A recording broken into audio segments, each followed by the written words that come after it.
Tower kren setinggi 30 meter untuk pembangunan hotel di Jalan Rajawali jatuh menimpa 5 rumah warga Jalan Rajawali Lorong Pipit 1 RT 22, 5 Kelurahan 9 Ilir Kecamatan Ilir Timur 2 Palembang pada Selasa malam 20 Oktober 2015. Diduga tower kren jatuh karena konstruksi tanah yang tidak kuat menahan kren.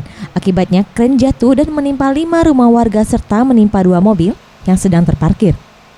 Menurut Kasat Reskrim Polresta Palembang, Kompol Maruli Pardede yang ditemui Rabu 21 Oktober 2015 mengatakan, sejauh ini untuk insiden robohnya kren ini sedang dilakukan penyelidikan dari tim Lab 4 Polresta Palembang dan perwakilan dari pemilik rumah yang tertimpa telah memberikan keterangan ke Polresta Palembang.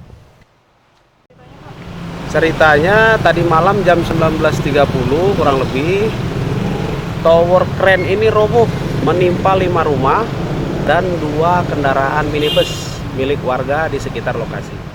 Ia menambahkan untuk unsur pidana terkait insiden ini sedang dilakukan penyidikan dan menunggu hasil dari tim Lab 4, murni kecelakaan atau ada unsur kesengajaan. Farah Dwi Satria, Sriwijaya TV.